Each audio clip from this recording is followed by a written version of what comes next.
oral felicitations, audio programming consumers. I am Ron Dennis, and I'm dispensing to you a quantity of encouragement to apply visual and other sensory attentions to our new McLaren 650S. It is an optimal sports car, and we are experiencing significant levels of positive human emotions at its announcement. Oh, I apologise, this one has a speck of dust on the engine cover and will now be scrapped. Transmission ends.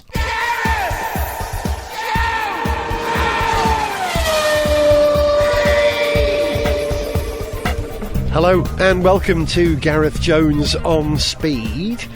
Coming at you, El Frasco, which is like al fresco but mispronounced, which is a great start to a programme. Joining me in the blue corner, Richard Porter. Richard, welcome back to On Speed, man. Hello. How you been? It's lovely to be El Fiasco, isn't it? It's nice. It's a beautiful day. It is El Fiasco. You can probably hear that we're in central London and you'll hear buses and things going past, and if you listen very carefully, we've got a tree at the bottom of our garden. And there are some little tiny birds in there that are making an interesting new noise when you don't get the wind across the mic. And listen, talking about new people turning up, I want to congratulate you on Junior Sniff. Thank you. And in the grand tradition of children's programmes started by Blue Peter, you know, they do the whole giving gifts on the programme thing. Yes, I'm going to do that. No. Yeah, it's embarrassing. It's a pitfall. It's not even fully wrapped. That's so you enable it to open. Let's have a look. It is... No. Oh my lord, thank you. They're little baby grows. But they have the Sniff Petrol logo on the front with latest edition underneath. That is fantastic. You can buy them now. Thank you, mate. That is brilliant. I don't know what to say. Well, that is superb. You got to fly the flag, and there are two, because of course one's always going to be in the wash. Yes, yeah. That is great. Well, I'm hoping Junior Sniff will enjoy this. Wonderful. Thank you so much. You're very welcome. That's from all of us on the programme, from Zog, Violet, you. and our kids, and Finn the cat as well. Anyway, enough of family matters. Did you manage to see much of a race, despite being a dad now? My son was born about 20 minutes before the Australian Grand Prix started. Good lad. Well, I say about. He was born bang on the nose of 6:40 in the morning here in the UK, and the race started at 7, I think, didn't it? So, you'll understand that I was a bit busy being a kind of new dad, and anyone who's ever had their first kid will know that sort of strange feeling of just going, oh my God, now what do I do? Yeah, well, it's sort of that, but then tempered with that kind of, he's the most brilliant thing I've ever seen in my life, and I made this. You did? Co-made it. So I missed the Australian race. I caught up with it later because one of the greatest inventions in the world I've discovered is the iPad. Other tablets are available, but if you're nursing or holding a small baby and he's gently falling asleep in your arms, a laptop is a bit intrusive. Yes. A big telly, you find the remote is just out of reach Always. and you can't Yes, turn that's it right. on. Yeah. But a tablet you can hold or balance on the arm of a sofa, and then with the wonders of iPlayer and such, you can catch up. And one thing I discovered is the BBC didn't have the Australian race live, but they did have the whole thing on iPlayer. Mm-hmm. So I started to watch it, and then I got interrupted by nappy changing and things like that, as I ended up just sort of scooping through the highlights. But I watched Malaysia. Malaysia was a good race. Well, I was a little bored by the end, I have to admit, but I was also distracted because, again, new parents will understand this, and forgive me if you've never had kids and you're not interested in children, just give me a free pass on this one, because anyone who ever has had kids will know that you just can stare at a new baby for ages. Yes. In wonderment. Yes. And particularly, as he's only 2 weeks old now, but already he's starting to figure out how his limbs work and how his face works. And there's just I brilliant. still haven't worked that out. Well, exactly. I mean, it's potentially a 50-year process, but it's something that you can just watch. And he's pulling faces, and they have seemingly no relation to his mood, but they are amusing to look at all the same. And I was sort of doing a bit of that rather than fully paying attention to the race. I tell you what, you know, your son looks a little like Murray Walker at the moment. He does. The spirit of Murray. I did try putting my glasses on him, but they were too big, and I thought, I don't want to have to go to the doctor and go, well, how did you damage your son's eye, Mr. Porter? I was trying to put glasses on him for my own amusement, and now that you've said he looks like Murray Walker, it's worse. Malaysia, you said, was a little boring. A little. But I didn't see that much. Well, you see, one thing I don't buy is I know that the cars are getting a lot of flack for being too quiet. Yeah. But It didn't bother me as much as I was expecting. Yep. in these You don't races miss that it I so see. much on No, TV. you I'm don't. sure it's different there. Do you know what's weird? Is when you hear the drivers doing the in-car, and it sounds like they're just on the phone. Yeah. Or just on an intercom from the next room. They just go, "Hi, how you doing? Yeah, rear tyre feels a little soft." They're talking normally. Yeah. That's weird. I mean, if you're in a lot of road cars doing a fair clip, you have to raise your voice slightly. True enough. All speak very clearly. Yeah. Hello. I don't understand. I suppose because the engine is behind them, the noise disappears away behind. But Yep. even so, and the mic must be right up by their mouth. Yep. But even so, the way in which they're just talking normally is very strange. It keeps freaking me out. At first I thought, I didn't know Vettel's got a new engineer. Oh no, wait, that was Vettel! Yeah, Why yeah. is he just talking like that? But anyway, apart from that, the sound didn't bother me.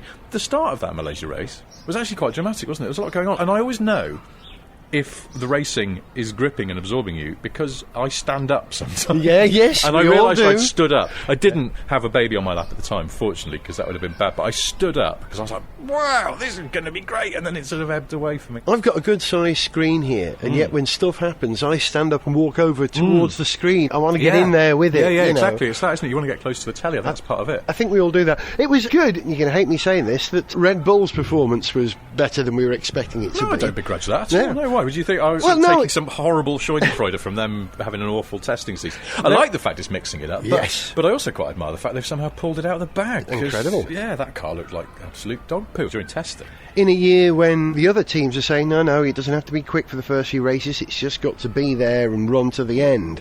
That's what they're thinking. But I think Red Bull are taking advantage of the 2 points at the end race. You know, it'll be the quickest thing in the world. In the end race, I'll definitely get it. I was thinking that if they really, really found their feet later in the season, that they could actually take advantage of a rule that seemed to be designed to try and stop them. Yeah. So, The chances of that happening.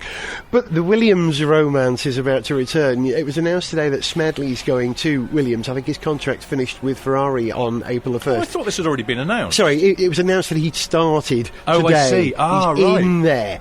Because I'm going to say poor old Felipe, and you're going to disagree with me, but he had the everyone's quicker than you message again. Well, he did. Now, there's a way to stop this. Be quicker.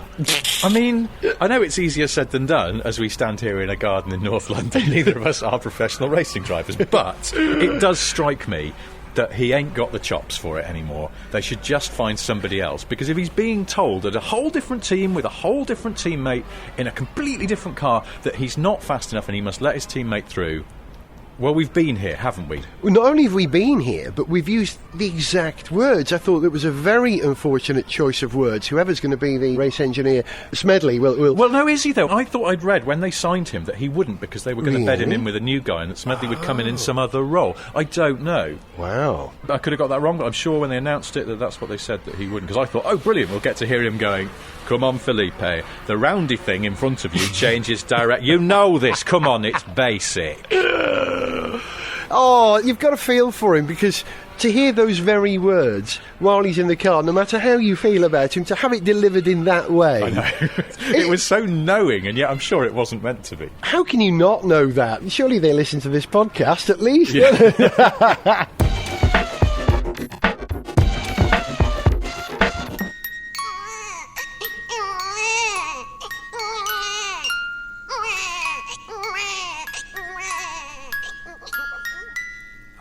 He's asleep. I'll just get the iPad out. Oh, wait, now I need to watch something very gentle with no loud noises or sudden dramas. Oh, perfect. The Malaysian Grand Prix. Sniff Petrol with Gareth Jones on speed! Richard, you're not content with being the busiest man in the world because you've just got a new baby turn up, but you've got through a few cars in the last few weeks as well. What was the extended period like when you were waiting for babies to turn up? Did you cram? Did you write articles? Did you review cars? I had to finish a book, and my son was overdue, and it was a good job. Otherwise, there's a Top Gear book coming out later this year that would have been unfinished. There'd have been a few pages blank at the end. Or I could have just put pictures of the baby in with "sorry" written underneath. So yeah, I finished the book, and I did do a load of bits and pieces just trying to get work out of the way. But I had some press demonstrators booked in as well. And I had a bit of a panic because I didn't have one booked the week that the baby was due. Yeah. And I was fine, we've got our little Fit 500. I didn't want to put him in my Jeep because it's a bit tatty and smelly, but fine. So, and again, I'm sorry to go on about this, I promise I won't in future shows, but if you ever tried to manipulate one of these modern Isofix car seats into a car, they're bloody massive.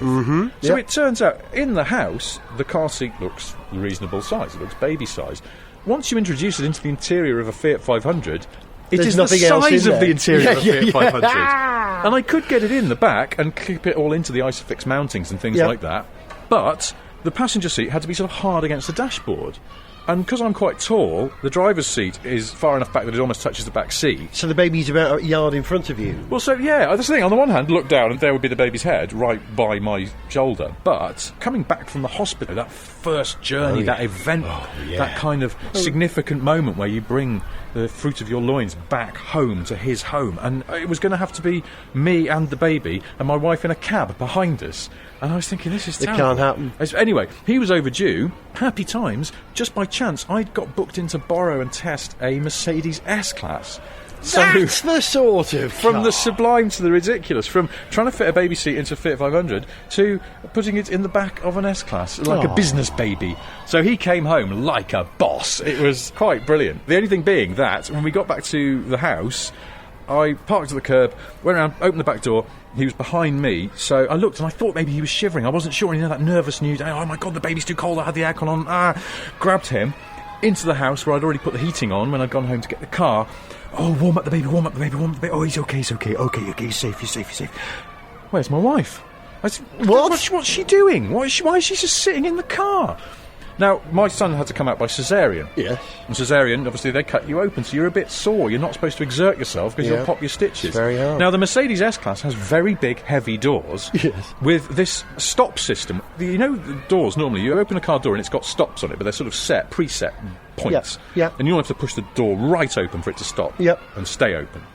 The S-Class has sort of infinite stoppers. Wherever you leave it, it stays there. Oh, it's like really a ratchet. freaky. Well, it doesn't know. It feels. I don't know how it's done. I do know that it's off the Maybach. They pulled it which down of from course there. Nobody bought, so they've decided to use it on the new S-Class. They said they were going to push the S-Class up into to the fill thing the and Maybach. using all these tricksy there things it is, that were once exclusively for the Maybach. So here it is on the S-Class. It works really well. Park on a hill, facing uphill, go to open the door. You're used to the door coming back to hit you on the leg as you try and get out. Not anymore. Never happens. It's amazing. But then also, you're used to casually just slamming a car door. You have to put a bit of effort into this because you've got to overcome this amazing infinite stopper thing. And Mrs. Sniff didn't have the show. Well, so she's sitting in the passenger seat of a car that is parked with the driver's side into the curb. There's a bit of camber on the street. Yep. So it's not only trying to push against the clever stopper system, you're pushing against gravity in a very big, heavy car door, and she couldn't do it. So she was trapped in the car, and she couldn't reach her phone, which was in her bag in the back. So she was just sitting there thinking, well, at some point he's going to notice, and he's going to come back and get me. But according to her, I was so busy going, oh my God, baby, hope baby's okay. She claims it was about 5 minutes before I noticed that she wasn't in the house. Apart from that, the S-Class was great. Really a very nice way to bring a baby home, I think. And of course, when you become a new dad, suddenly your awareness of safety and things becomes a lot greater, and I can't think of a safer car. I came home my dad borrowed a Ford Zephyr. Really? Yeah. Nice, I think it was yellow, from Uncle Jeff or someone he borrowed it from. And that was the Zephyr, the one that was like the console, the 1958 model, because I was born in 61, you see. So you can see that period car.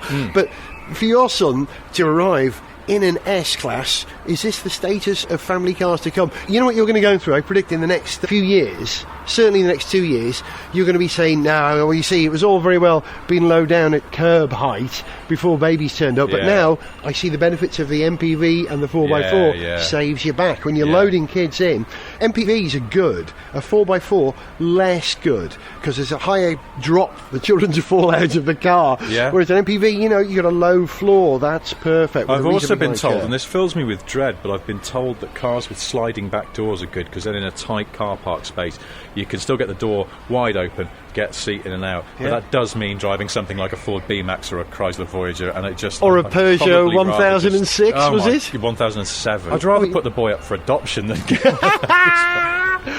But those sliding door things, they're very chic, very cute. Well, anyway, I don't know, we'll muddle through. Come on, so the S-Class was good. So the S-Class was great, but obviously other things on my mind, and I booked in to borrow some other cars to try out. And then a 911 Turbo arrived, which was fantastic. A Turbo S, in fact, which is as quick a car as you could ever comprehensively need anywhere in the world. Hang on a moment, this car has the ability to tear the flesh off adults. Yes. Is this the sort of thing you should be putting baby petrol in? I didn't, because one of my neighbours came out to have a look at it, and he went, well, you won't be putting the baby in this because there's no back seat. And I went, no, there is, look. And I showed him, and he went, oh my God, there is, and there is. Good, anyone's ever seen a 911 knows they've got a back seat. And I was looking at it, it's got all the mountings, and I thought, I wonder. One of the things that I really liked about the 911 was the fact that, as with most 911s, it's completely usable. You drive around in it all day, and it's because it's got the DSG box on it, and it's an automatic, essentially. You can cruise around London. The ride for a high-performance car is really good. So you don't have to drive like a nutter, but the temptation is there. And a newborn baby, one of the things that they famously don't have is well-developed neck muscles. And that's one thing you really need in a Porsche 911 Turbo S, as it turns out. So, spectacular car. But then that turned up, the Merc was still there, and then an Audi RS Q3 arrived. Really? It looked like a bloody German car show out the front of my house. It was embarrassing. And all the neighbours going, what the hell's he playing at? It's taken a long time for me to explain to them that I write about cars for a living, and I'm not a drug dealer or a car dealer or something involving dealing. And collecting all this flash metal, so I was sort of desperately trying to drive everything and have a go in it so I could say something constructive about it. But yeah, I didn't put the baby in the Porsche. But the Porsche is spectacularly good. I'm trying to remember who it was who did a measurement and went out and found a variety of baby seats for cars that would fit in his 911, because even when the baby turned up, he wasn't going to get rid of the 911 and stuck with it for a long time. Still maintains he could get one of those trike buggies in the back as well. I don't know where. My mate did pretty much that, and he had a 911 Turbo, an old shape one, which he loved. And then when his daughter arrived, he put car seat in the back. He found a car seat that fit, and he kept on doing it. And she got older, and he found a different car seat. And he was absolutely steadfast. He would not get rid of his beloved Porsche because he could make it work. That's the whole point of a 911. It has back seats. You can use it as a family car. One day, when his daughter was 2, I think, he was putting her into the back, and something went twang in his back, and he ended up having to have surgery. And that's when the 911 had to go. And I saw him the other day, in fact, and he's got itchy checkbook or.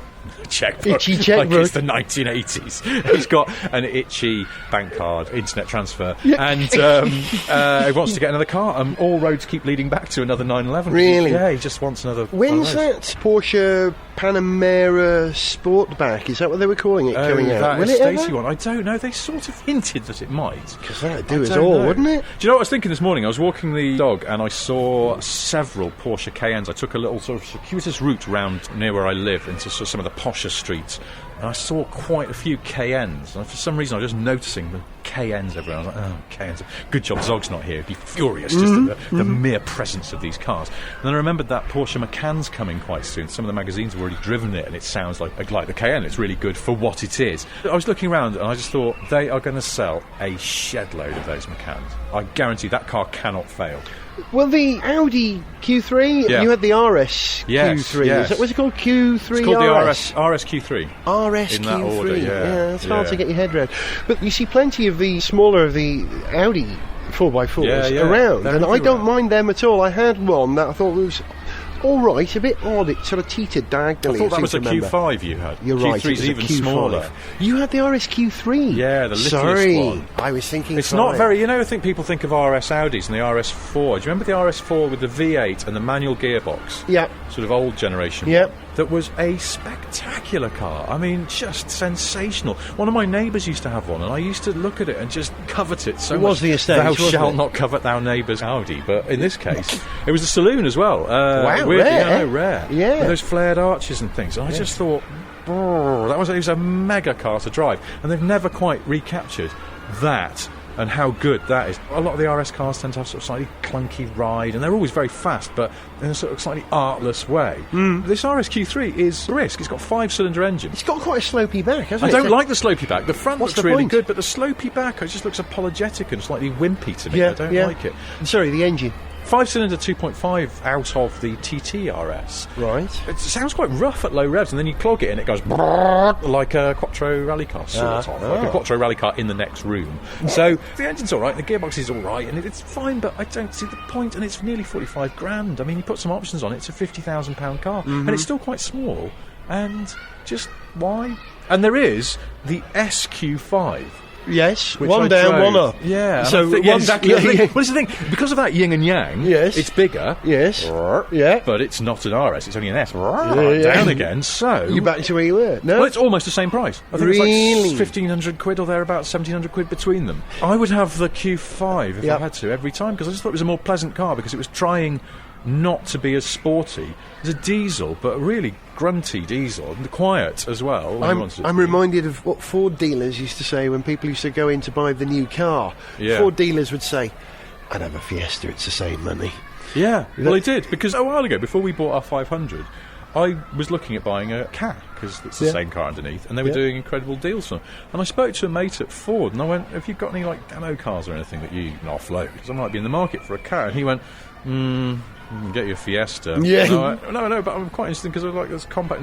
No, really, if you want a Fiesta, I can probably find you a Fiesta. No, I'm talking about just get a Fiesta. All right, fine. Interesting. So even people who work for Ford, Say that. apparently it costs them a load of money to sell those KAs because they're made by Fiat. Mm-hmm. So Yeah. they'd rather There's less of Fiestas a profit or margin. or their IP. So Yeah. yeah. Anyway, where were we? We were driving cars for babies. You were driving Porsches and S-classes and Audis. Just one and, final thing. I know we'll wrap yeah. this up. I'm sorry, I was banging on about nice we cars like I've it. borrowed. But one of the most interesting things, and again, this is the last time I mention it, but anyone who's ever been a new parent, will, hopefully this will resonate with them. We drove back from the hospital in the S-Class. We got home before we pulled up and I left my wife trapped in the car. Before that happened. She said, I've never seen you drive so slowly. You drove like the chauffeur drives an S-Class, as it should Yes. be driven. I want to ask, though, one last thing. That S-Class, it's got all kinds of options now, hasn't it? Yeah. As we know, the dirigible in the boot that floats above you Yes, for the yeah. camera and all that. Yeah. But hasn't it got an option where if you press a button, it brings your children up for you now? It does, yes, that's right. Funnily enough, by the time we got home, it had already taught my newborn son German, Spanish and Cantonese.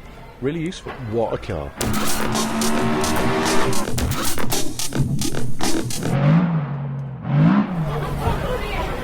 Right, calm down, children. As you know, Mr. Kendall is away today, and a supply teacher will be filling in. Please say hello to Mr. S-Class.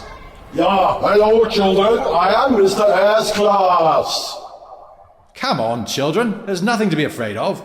Headmaster, it appears the children seem a little wary of me.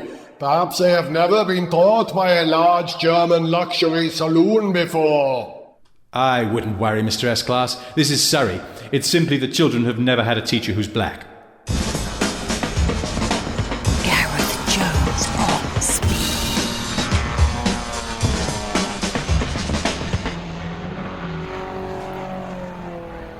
This episode of Gareth Jones on Speed recorded in the gardens of North London. Well, a garden in North Lovely, isn't London. it? It's a very nice day. Your weather conditions may vary, but as we're speaking, it's a really lovely, quite warm, Yeah. but sort of hazy day. Not too breezy across the microphone as well, which is I good. was, do you know, it just reminded me, I was rendered mildly furious the other day when I came out of the house and my Fiat and all my neighbours' cars and my bins and everything were covered in dust. And I thought it was the people up the street who were having some building work done. And I was like, for God's sake, look what that... Well, those builders better come and clean these cars. But no, Saharan sand. That's what they're talking about today. The air quality is supposed to be very bad today. Yeah, We'd yeah. probably be better off inside. The reason we're outside is we've had the carpets cleaned inside, so my life wouldn't be worth living if we stomped around. So that's why we're out here. But being outside has me in mind, he said, generating a link from nowhere, of the great outdoor race of the Le Mans 24 Hours, which Yes. I'm already getting excited about, some months away. Sorry, I'm just Yeah. distracted by your cat attacking a bee.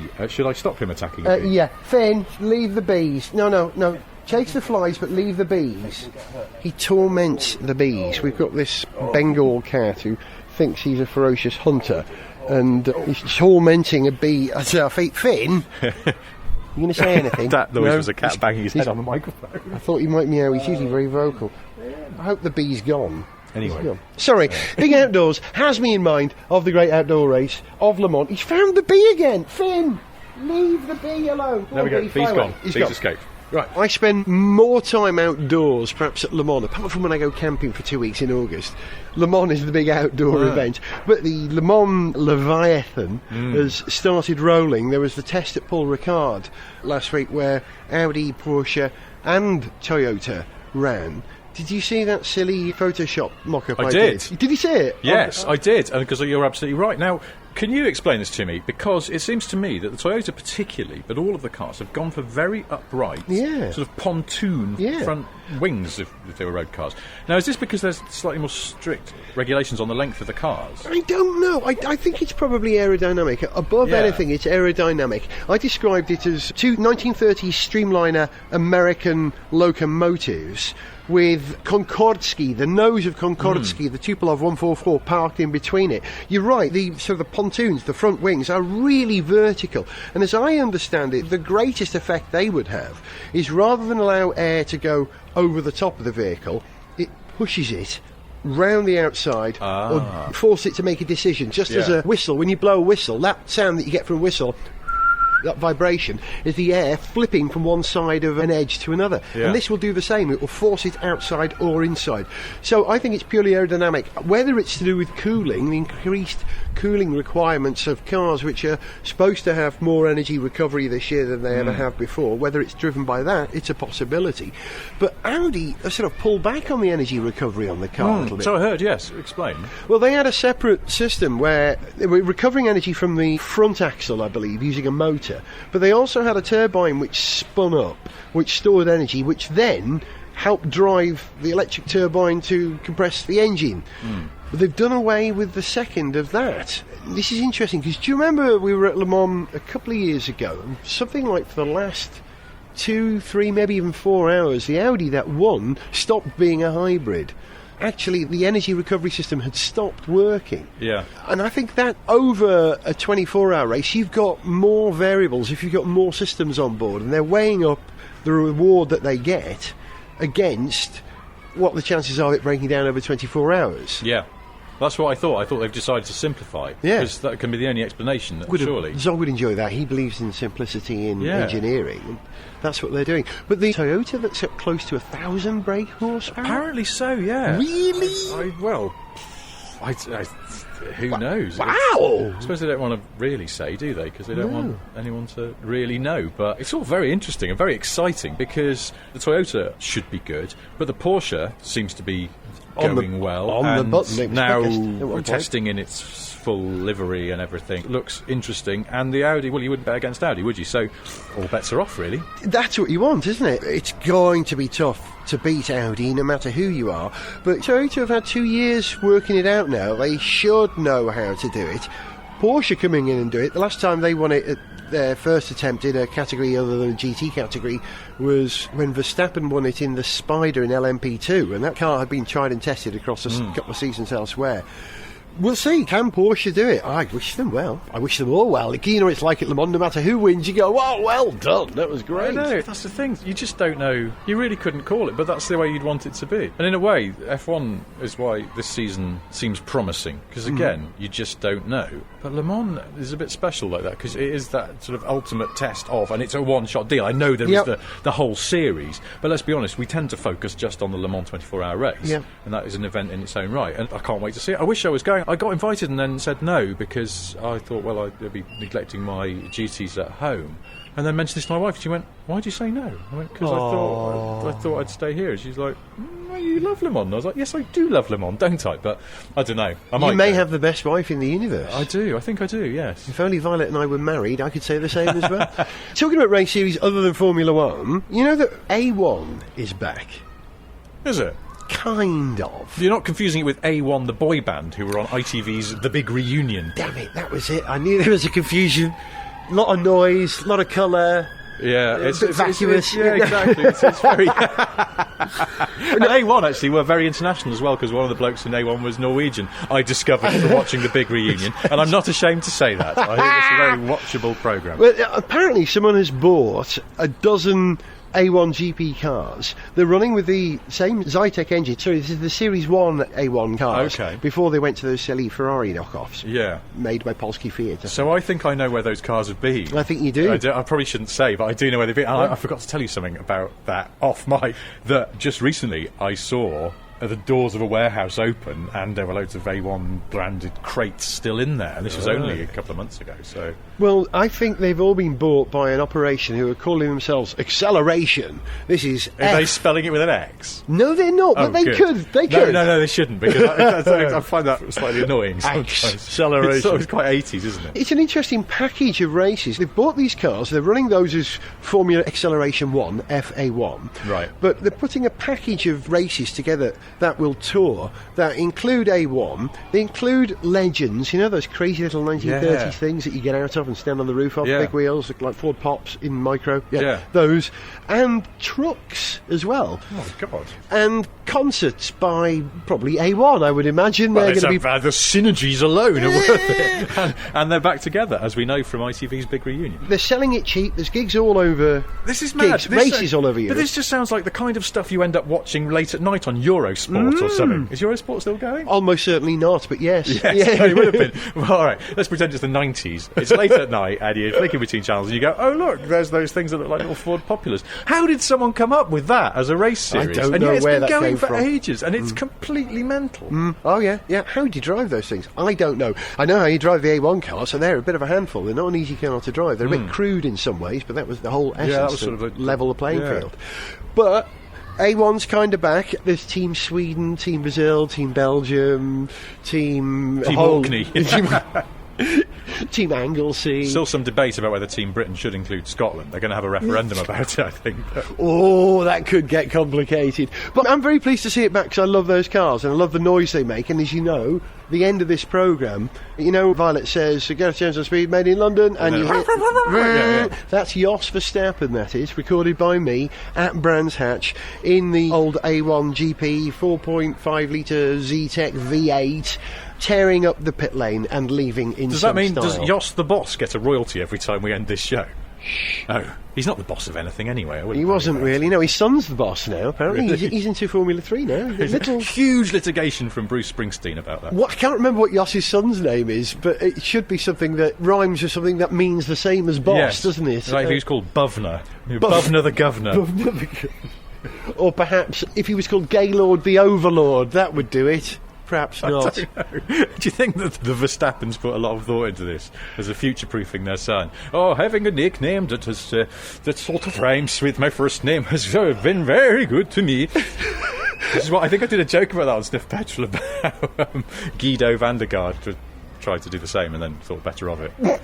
Where would that have gone? I can't even imagine. Because I can only think of one thing that rhymes with Guido, and it's not something you want to be. So. You've been listening to the parental sensibilities of Richard Porter. Goodbye. And me, Gareth, and the sounds of the school next door. You know what? I wish you could smell, but I can smell a barbecue now. Someone's having a barbecue at 2:30 in the afternoon. There's actually, we're next door to a school. An audience. And we've just realised that for the last half hour we've probably been watched by a dozen 10-year-olds wondering why these two men are wearing headphones and talking nonsense in the car. I hope we don't get mistaken for Guido van der Gaard. See ya. To send us an email, see pictures, get song lyrics, join our Facebook fan site, follow us on Twitter, or to find out about sponsorship opportunities, go to garethjones.tv. Gareth Jones on Speed is made in London by Whiz Bang. Dit is Jos Verstappen. Je luistert naar Gareth Jones on Speed.